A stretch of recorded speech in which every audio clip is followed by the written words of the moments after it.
Tudo bem, gente? Bom dia. Que linda essa mensagem da Dani. Reparou que a gente está com a iluminação diferente, uma cara diferente? Reparou ou não reparou? Vocês estão aí? Sim, mais ou menos. Dá uma acordada nesse pessoal. Fala bom dia à pessoa do seu lado. Fala, tudo bem? O que você comeu de café da manhã? Pode perguntar. Meu panqueca? Você comeu um pãozinho? Você está no jejum? Então, um café bom? A gente, para quem é voluntário, a gente tem um cafezinho lá em cima. Se você quiser tomar um café da manhã aqui na igreja aos domingos, se voluntarie, chega aqui às 8 e aí tem cafezinho. Bom estar aqui com vocês. Hoje a gente está na nossa última mensagem dessa série sobre fé, chamada o ABC da Fé. São 5 mensagens que você, hoje é a quinta, você pode pegar elas todas no podcast, pode pegar elas todas no YouTube para ouvir.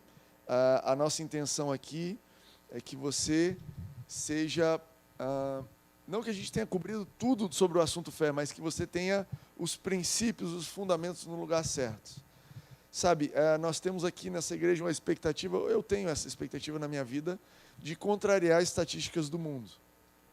Eu tenho expectativa de, apesar do mundo dizer que o casamento, né, da nossa sociedade dizer que, olha, existe uma chance enorme do seu casamento ir por água abaixo, eu acredito que o meu casamento não vai acabar da forma como ele tem acabado aí fora. Quando você olha para o meu casamento, quando você olha para a minha vida, quando você olha para outras vidas aqui, você pode esperar ver resultados diferentes das estatísticas daí de fora. Cara, o meu trabalho, eu tenho expectativa de, diferente do mercado estar subindo, o mercado está descendo, de prosperar, de avançar. De avançar com a minha carreira, avançar em prosperidade, avançar em conhecer mais pessoas, em beneficiar as pessoas, os meus clientes. Eu tenho essa expectativa independente do mercado. Eu tenho expectativa a respeito dos meus filhos, deles crescerem saudáveis, obedientes, que dão prazer aos pais, independente das estatísticas aí fora. Eu tenho expectativa na minha vida, eu tenho expectativa a respeito da sua. Quando eu olho para você, é o que eu espero de você. Por quê? Porque nós somos diferentes, especiais? Não. Porque Jesus morreu na cruz para nos dar isso daí. Jesus pagou um preço para que nós não fôssemos mais segundo os padrões desse mundo, não vos conformeis com o padrão desse mundo, não se deixe moldar pelo padrão do mundo, não se deixe pensar, não deixe que o padrão da sociedade que você vive, seja o seu padrão. Ele morreu, ele pagou um preço para que você tenha uma vida superior. Timóteo, quer dizer que então nós somos superiores? Não. Se fosse mérito nosso, você poderia ter orgulho disso, mas nós recebemos isso de Jesus. Nós recebemos isso de Jesus. É Ele que fez. Alguém pode virar para você e falar, você deve ser maravilhoso, você deve ser um marido maravilhoso. Timóteo, você está casado há tantos anos, qual é o seu segredo? E você precisa ter consciência e responder, olha, não tem nada a ver com os meus méritos. Tem a ver com o que Jesus tem feito no meu casamento, tem a ver com o que Jesus tem feito no meu coração. Mas por que você está andando com esse carro incrível? Por que você está aí, essa saúde? Já contei para vocês, a pediatra que cuida dos meus filhos, virou para minha esposa e falou, ela cuida dos meninos, o Romeu há 18 anos, né, os outros, o tempo que eles estão vivos. E ela virou para a gente e falou, por que os seus filhos são tão saudáveis? Por que eles estão tão bem? Não é que eles nunca pegam uma gripe nem nada, mas o médico sabe, acompanha, né? Dá uma crise, dá uma coisa. O que você faz para os seus filhos estarem tão bem? E a Reni disse, olha, aí eu vou ter que começar a falar para você sobre Jesus. Não é sobre eu dou a sopinha para eles dormem bem. Eles têm uma porção de boas práticas, bons hábitos. O Espírito Santo vai te dar boas práticas e bons hábitos. Mas não é sobre isso, é sobre o que Ele faz por você. E como é que... Tá bom, Timóteo, mas então a nossa expectativa está em ser diferentes porque Jesus fez isso por nós. Mas Jesus fez isso por todo mundo. Todo cristão devia ser assim. Às vezes eu olho para alguns cristãos e eu não vejo eles vivendo essa vida abundante que Jesus deu. E aí é onde a gente entra no assunto daqui sobre fé, que Deus nos deu pela graça, deu a todos nós, mas nós recebemos pela fé. Então, eu e você, às vezes, estamos deixando de experimentar algumas coisas que Deus tem para nós, porque deixamos de exercer fé sobre aquilo. E essa não é a vontade de Deus para a sua vida e para a minha vida. Não é a vontade de Deus que Ele tenha pago e você não leve. Você já teve isso? Eu estou, por exemplo, num processo, estou meio chateado, que recebi um e-mail da empresa aérea que eu costumo voar, dizendo assim, você tem milhas que vão expirar. E eu estou chateado com isso. Eu falo, cara, é meu. Eu quero usufruir disso, mas se eu não fizer nada a respeito, ela está avisando, você vai deixar de usufruir aquilo que é seu. Gente, eu não quero perder nem milhas. Quanto mais o que Jesus fez por mim. Quanto mais cada detalhe que Jesus fez por mim. E então, essa série do ABC da fé é para te ajudar ali na base a viver pela fé, a receber pela fé aquilo que Jesus fez por você, a deixar para trás as estatísticas da sociedade, deixar para trás, não se conformar com os padrões desse mundo, mas se renovar, transformando a sua mente para que você possa experimentar a boa, perfeita e agradável vontade de Deus para a sua vida. Você, e parte da fé é você ter certeza que a vontade de Deus para você, ela é muito boa, que ela é muito agradável, que ela é muito perfeita. Perfeito não tem como ser muito, perfeito ponto. Faz parte você abrir o seu coração para um Deus que diz assim, os meus pensamentos a respeito de você são muito mais altos. Gente, geralmente as pessoas pensam sobre si pensamentos muito altos. Né? Frequentemente você vai conversar com alguém e a pessoa, cara, se acha uma coisa assim, a última Coca-Cola no deserto, dizem, né? Caramba, o que você acha de você? Você acha que você é um bom marido? Oh, não é para dizer nada não, mas eu sou melhor do que muitos por aí, né? E a pessoa vai, você se acha um bom motorista? Olha, eu me acho, não é por nada não, a gente vive aí no Rio de Janeiro, um monte de gente que dirige mal, mas eu dirijo muito bem. As pessoas têm um alto pensamento sobre si, geralmente. Se você não tem, você tem que deixar o Espírito Santo trabalhar isso em você. Você precisa ser a primeira pessoa que acredita em você, quer dizer, a segunda, porque Deus vai ser sempre a primeira. Não espere os outros acreditarem em você. Cara, saiba quem você é. Saiba quem você é em Cristo. E aí Deus vira para você e fala assim, eu tenho pensamentos a seu respeito muito maiores. Eu tenho pensamentos a respeito de você muito maiores. Sabe, Deus tem me falado isso, está difícil, Ele tem falado assim, Timóteo, eu quero que você eleve as suas expectativas. Eu falo, tá bom, Deus, mas eleva quanto? Não, eleva muito. Tá bom, Deus, mas será que algum dia eu poderia morar em tal lugar? Não, Timóteo está pensando um pouco. Então, Deus, será que algum dia eu podia ter um salário assim? Será que eu podia um dia conhecer alguma coisa? E aí Ele virou para mim e falou, Timóteo, para tudo. Vamos voltar 20 anos atrás, eu estou com 39 anos, então volta 20 anos atrás quando você tinha 19. Você imaginava a vida que você tem agora? Os seus melhores sonhos. Você imaginava ter uma família como você tem agora? Você imaginava participar de uma comunidade da fé tão agradável como você participa? Você imaginava poder viajar, tudo aquilo que eu fiz por você? Ele tem falado comigo isso. Eu falava, não, Deus, está muito acima do que eu imaginava. Muito acima dos meus pedidos. Eu falei, então, eu tenho mais para você daqui para frente do que você já viveu para trás. Eu tenho mais para você daqui para frente que você viveu para trás.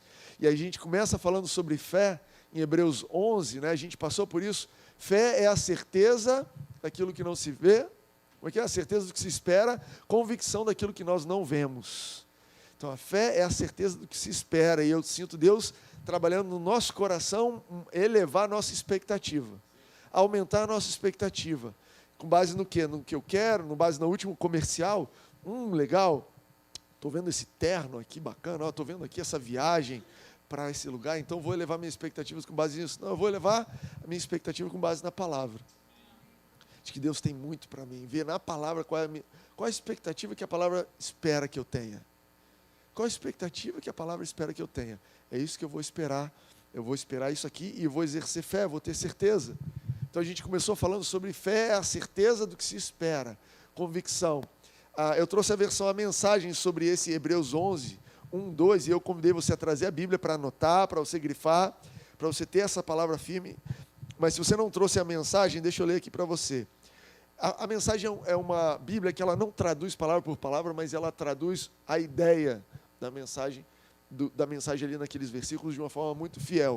Ela diz assim, o fato essencial da existência, olha como ela começa, o fato essencial da existência é que essa confiança em Deus, essa fé, é o alicerce sólido que sustenta qualquer coisa que faça a vida digna de ser vivida.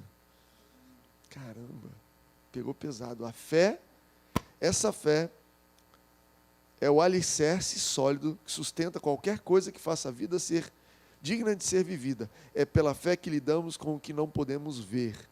Foi um ato de fé que distinguiu os nossos antepassados, elevando-os acima da multidão. Deus tem uma história para você de te elevar acima da multidão. Acima da multidão. Sabe o que Hebreus 11 fala? Fala assim, que o mundo não merecia aquele tipo de pessoa. Eu creio que Deus quer trabalhar no teu coração para você ser muito mais do que o teu trabalho merece. Muito mais do que a tua vizinhança merece. Muito mais do que as pessoas à sua volta merecem. E você poder dizer para ela, eu não estou aqui porque você me merece, eu estou aqui porque eu sou a bênção de Deus na sua vida. Eu sou a expressão da graça de Deus nesse mundo. Nós estamos aqui não porque o mundo nos merece, mas Deus tem Deus deu isso para a gente, pela fé a gente recebe isso. Em seguida a gente avançou, a gente entendeu o que era fé, a gente avançou para, então, como é que eu recebo fé? E eu espero que você já tenha decorado até aqui, isso está em Romanos 10, 17, que diz, a fé vem pelo ouvir e ouvir da palavra. Como é que a fé vem? A fé vem pelo ouvir da palavra. A fé é um presente, a fé não é algo que eu mereço, a fé não é algo que eu conquistei, mas a fé, ela vem à medida que eu me exponho à palavra. Talvez você pode dizer, ontem eu estava no meio do batismo, recebi uma mensagem direto do inferno, não foi o diabo que me mandou, foi uma pessoa, mas uma mensagem do inferno. Eu lá entrando na piscina, e alguém me mandou uma mensagem aqui do meu trabalho, um grupo das pessoas que administram a empresa que eu trabalho, mandou assim, vocês viram que fulano cancelou o contrato? E aí os meus sócios lá, debatendo isso, e eu entrando para batizar. Aí o que eu fiz? Botei no silêncio, né? Primeira coisa, cala a boca. Estou batizando aqui, estou cuidando de outras coisas.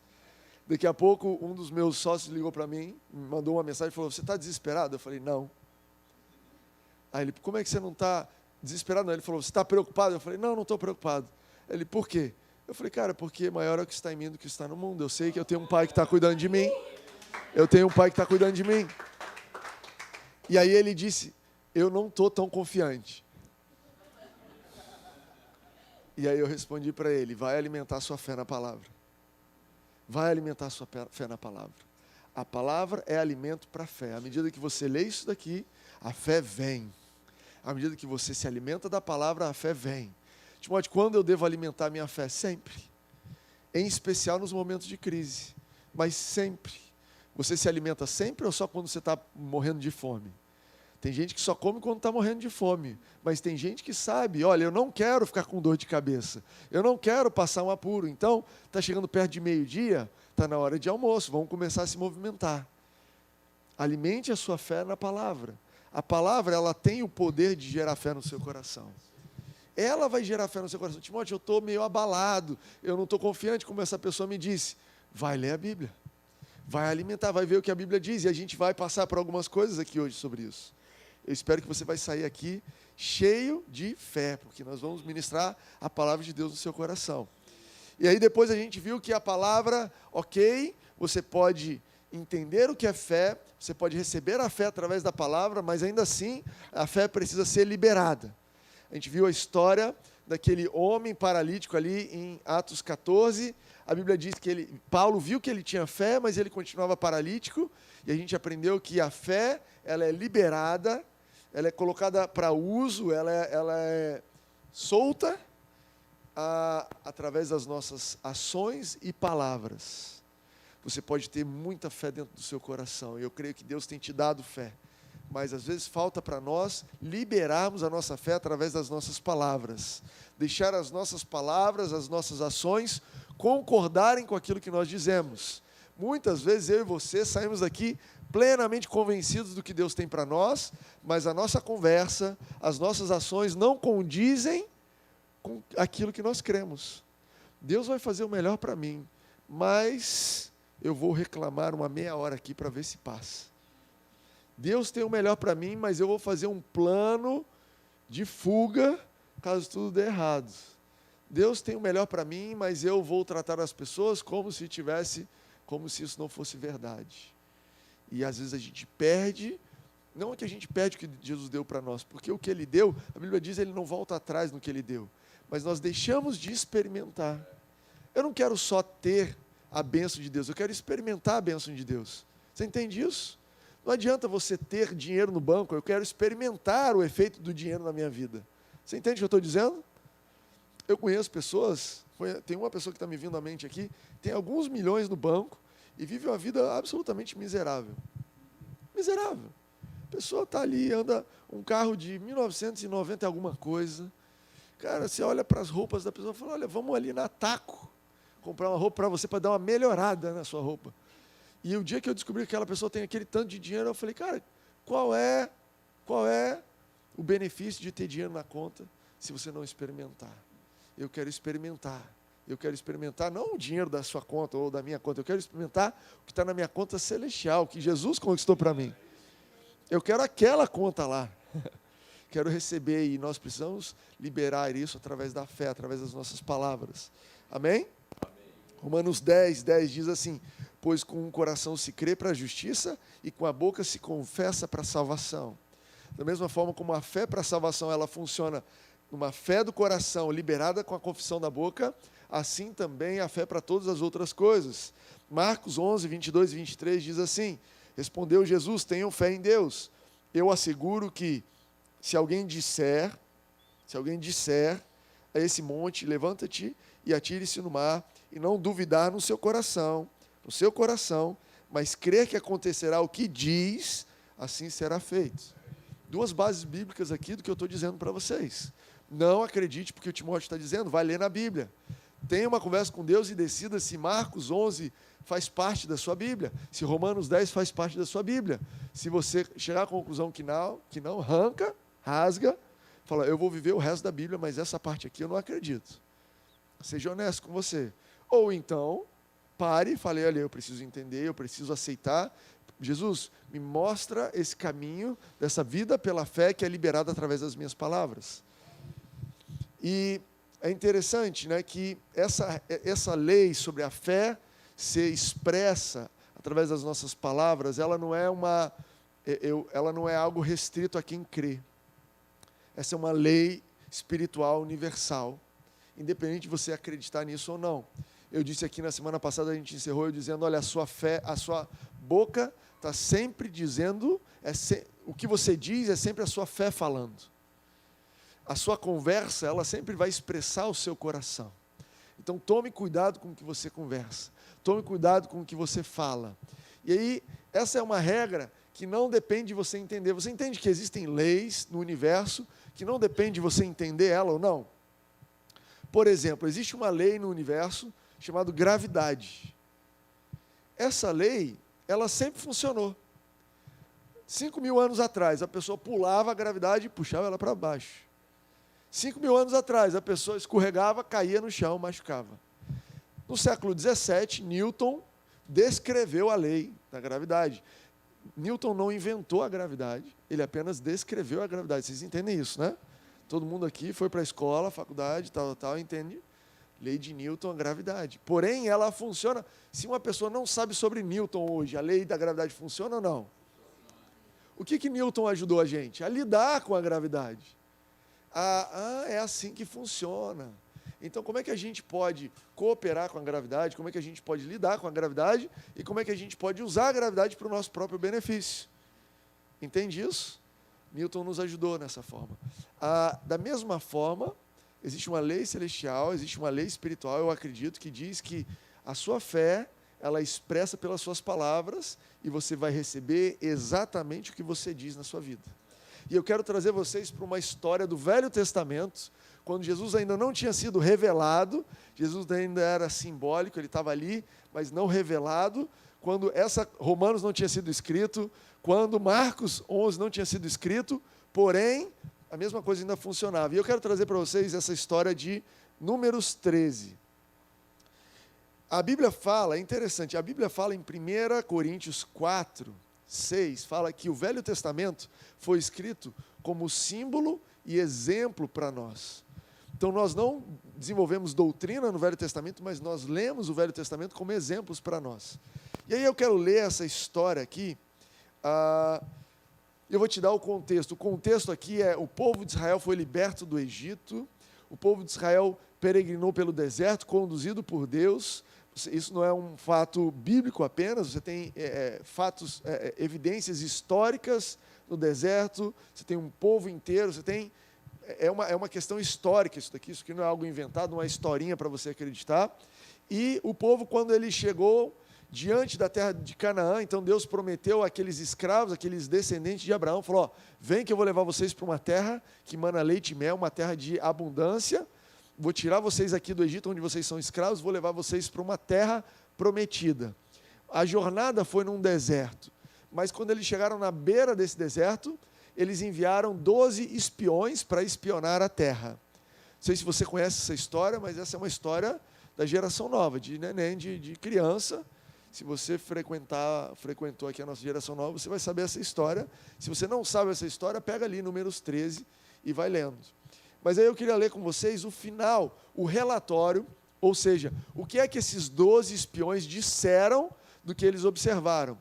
E essa passagem é especialmente rica para você entender esse princípio da confissão de fé, porque o mesmo fato, a mesma observação, a mesma situação, ela teve 2 relatórios diferentes. 2 pessoas, ou 2 grupos de pessoas, né? 10 pessoas, a Bíblia diz que deram um relatório negativo. E 2 pessoas deram um relatório positivo sobre o mesmo fato. A Bíblia mostra que nenhum dos 2 mentiu. Lê comigo. Números 13, 26. Consegue abrir aí para a gente, Carol? Números 13, 26, a gente vai ler até o 14, 9. Eles então retornaram a Moisés e Arão, que eram os líderes que enviaram os espiões, e a toda a comunidade de Israel, estima-se que eram aproximadamente 2 milhões de pessoas, em Cádiz, né, a cidade onde eles estavam, no deserto de Parã, onde prestaram relatório a eles e a toda a comunidade de Israel.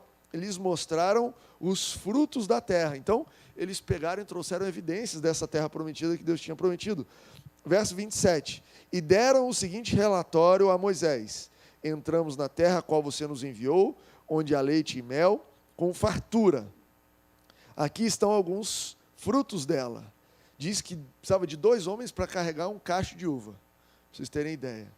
Então, era algo especial. Aqui estão alguns frutos dela, verso 28. Mas o povo que lá vive é poderoso, e as cidades são fortificadas e muito grandes. Também vimos descendentes de Enaque, os amalequitas vivem no Neguebe, os hititas, os jebuseus e os amorreus vivem na região montanhosa, os cananeus vivem perto do mar, junto ao Jordão. Então, isso aqui é o relatório que eles trouxeram, e aí o pessoal já começou a ficar desesperado. Como é que eu sei que o pessoal começou a ficar desesperado? Lê aqui comigo, verso 30. Então Caleb fez o povo calar-se perante Moisés e disse. O que Caleb fez? Ele disse. Caleb disse alguma coisa. Subamos e tomemos posse da terra, é certo que venceremos. Essa foi a confissão de fé de Caleb. Caleb não desfalou nada do que eles falaram.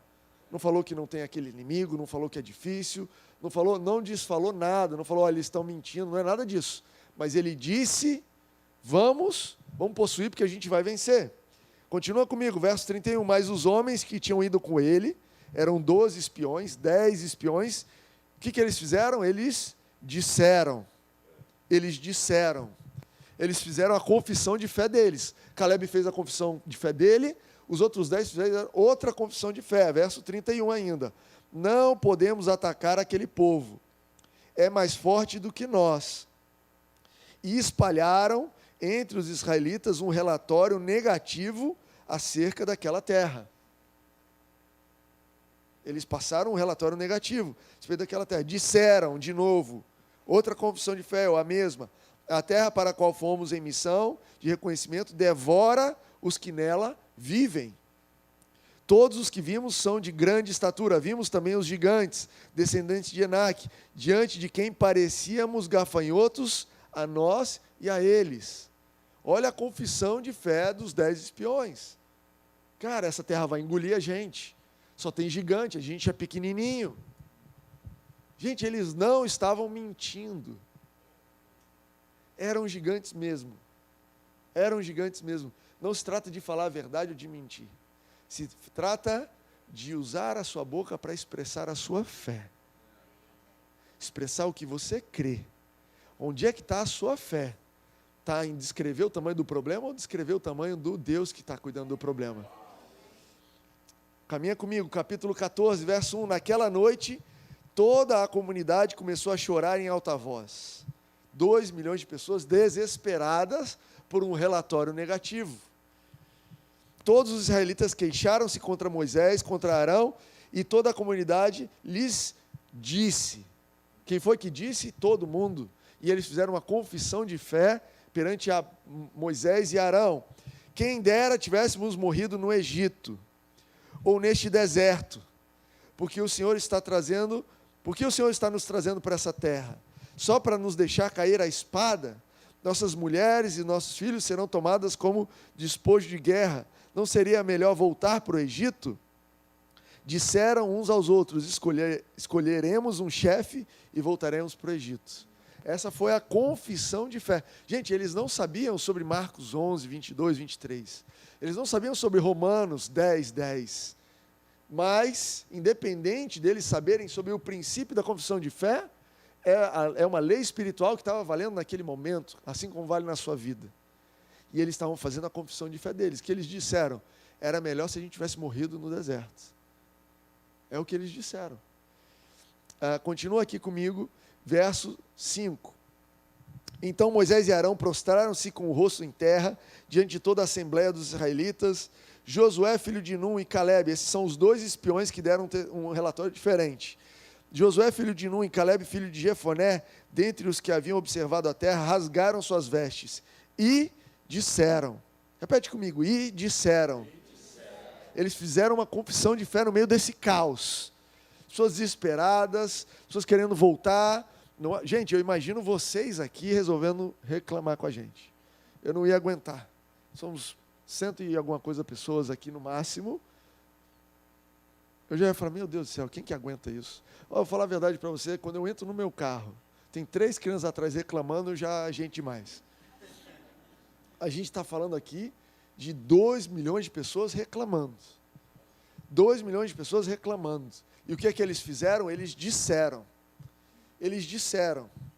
Verso 7 de Números 14. E disseram a toda a comunidade dos israelitas: a terra que percorremos em missão de reconhecimento é excelente. Se o Senhor se agradar de nós, Ele nos fará entrar nessa terra, onde há leite e mel com fartura, e dará a nós.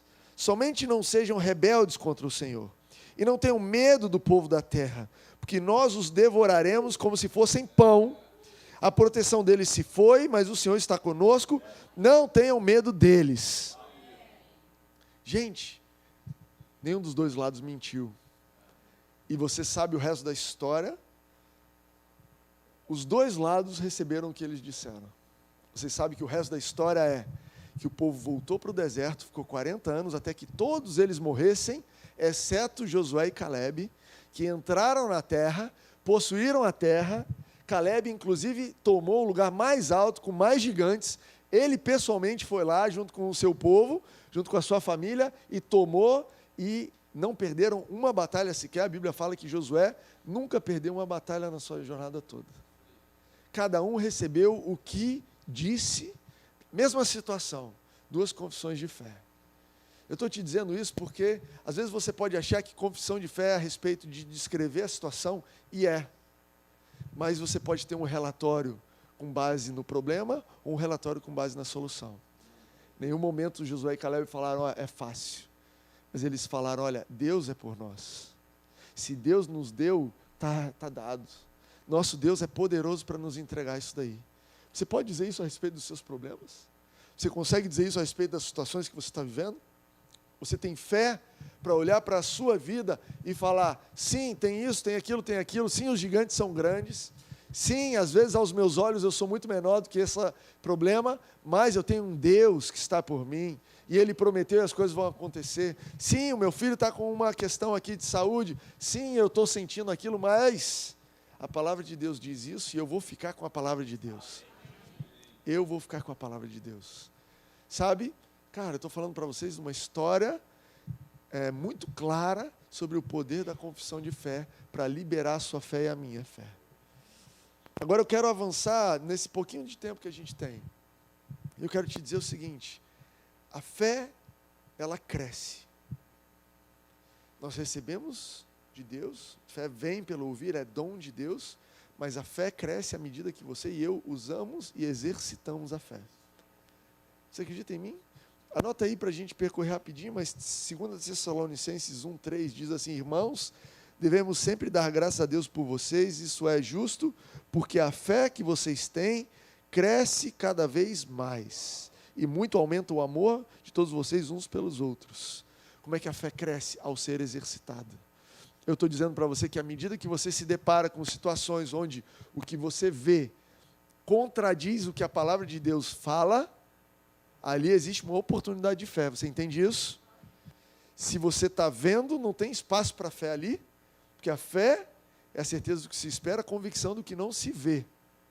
Quando você se depara com algo que você... Cara, a palavra de Deus diz X, mas eu estou vendo Y. Ali existe essa oportunidade de fé. E à medida que você exerce fé, à medida que você libera a fé, à medida que você coloca essa fé para usar, à medida que você se baseia na palavra de Deus, se enche de fé e começa com a sua boca a confessar o que a palavra de Deus diz, você vai usando e exercitando a fé. Ao ponto de um amigo nosso, pastor Elinho, ele tem uma igreja que o nome dela é Academia da Fé. Olha que coisa louca. Como é que você desenvolve os seus músculos? Usando eles. Concorda comigo? Alguém já aprendeu sobre isso? Já? Você entendeu que se você ficar deitado no sofá sem usar o músculo, ele não desenvolve? Como é que desenvolve? Usando. Como é que usa? Fazendo força.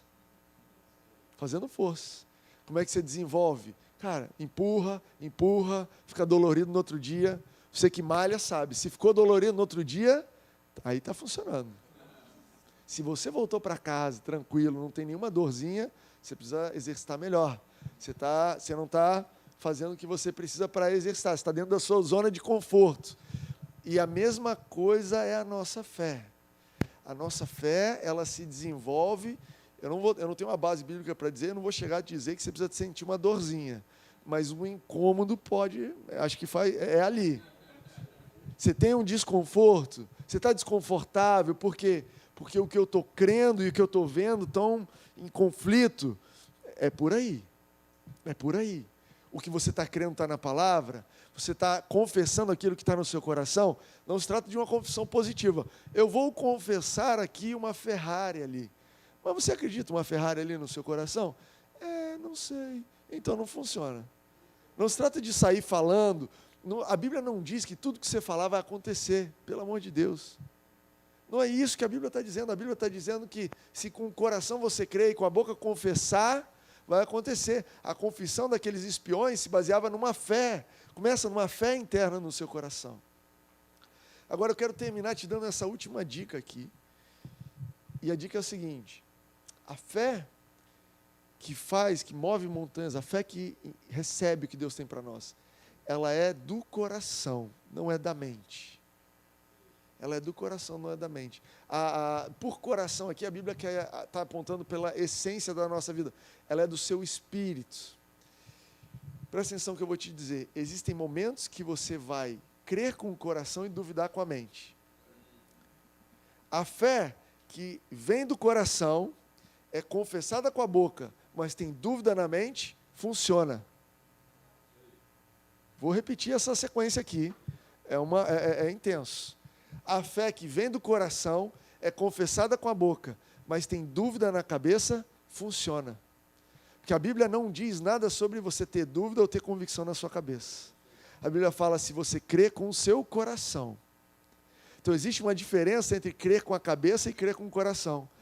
Eu já preguei isso aqui algumas vezes. Tem gente que não tem uma fé em Deus no coração, tem um consentimento mental. Eu estou falando aqui para vocês e alguns de vocês estão falando, faz sentido. Isso aí é coerente. Isso é bacana.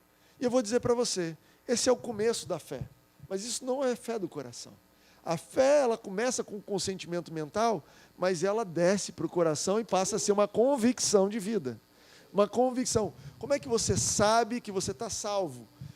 Mentalmente eu não tenho argumentos, mas ela já desceu aqui para o meu coração e eu tenho certeza, eu sei porque sei que eu sou salvo, que eu sou filho de Deus. Eu tenho essa convicção, essa é a primeira fé que Deus nos dá, essa é a primeira porção de fé. E você sabe, você sente. Cara, como é que você sabe? Me explica, me dá argumentos. Não tenho argumentos para te provar que eu sou salvo.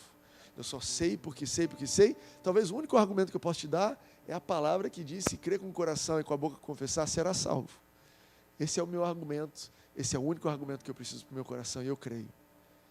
E para as outras coisas da vida, a mesma coisa se aplica. Eu estou dizendo isso porque nas crises da vida, eu falei no plural, nas crises da vida, sim, a vida tem crises. Na vida nós passamos por aflições, por crises. Não quero você aqui entrando com a cara de assustado. Falei: Timóteo, você não sabe o que está acontecendo. O quê? Estou passando por uma crise. Mas eu te avisei. Eu te avisei.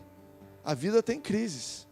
Nas crises da vida, você vai ter dúvidas na sua cabeça. Nós vamos ter dúvidas, eu tenho dúvidas. Gente, do começo ao fim, eu olho para essa casa, hoje a gente está com uma iluminação nova, bacana, cuidando do ambiente, da iluminação, como isso pode refletir paz para você. Mas essa casa aqui tem fotos ali, era uma coisa destruída. E na minha cabeça eu fazia a conta e não fechava. Na minha cabeça até hoje não fecha a conta dessa casa.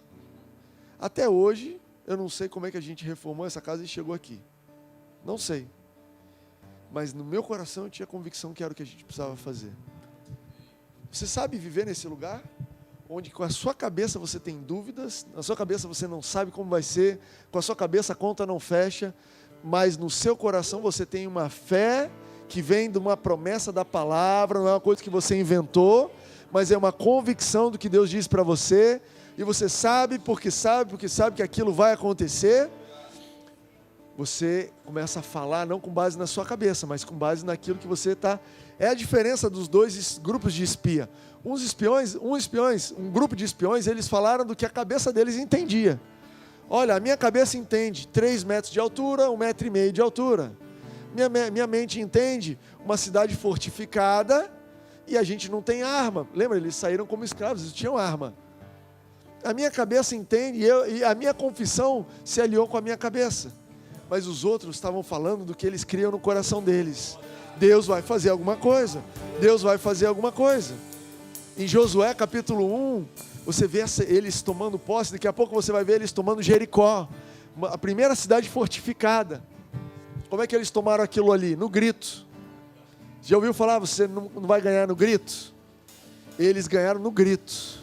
Deus falou para eles: vocês vão tomar essa cidade da seguinte forma: vocês vão dar a volta na cidade e no final vocês vão gritar. E eles falaram: olha, com a minha cabeça eu tenho dúvida sobre isso daí, mas com o meu coração, cara, eu vou. Com o meu coração eu tenho fé para ir. Com o meu coração eu vou fazer. E eles chegaram, e eles andaram, e sem entender, gritaram. E vou te dizer, até hoje ninguém sabe como é que caiu o muro no grito. Não tem explicação de como caiu o muro no grito. Assim como não vai ter explicação para o que Deus vai fazer na sua vida.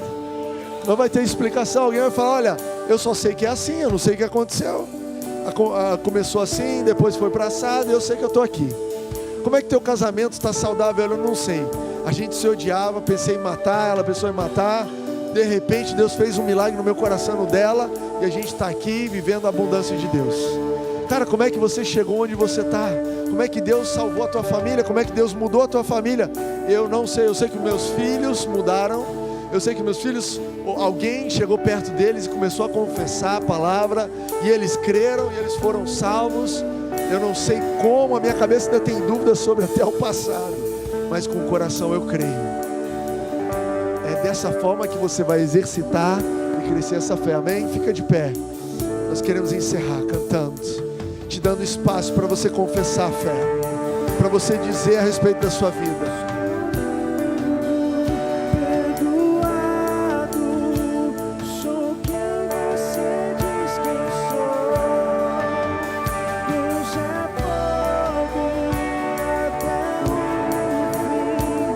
So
Deus, glória a Deus.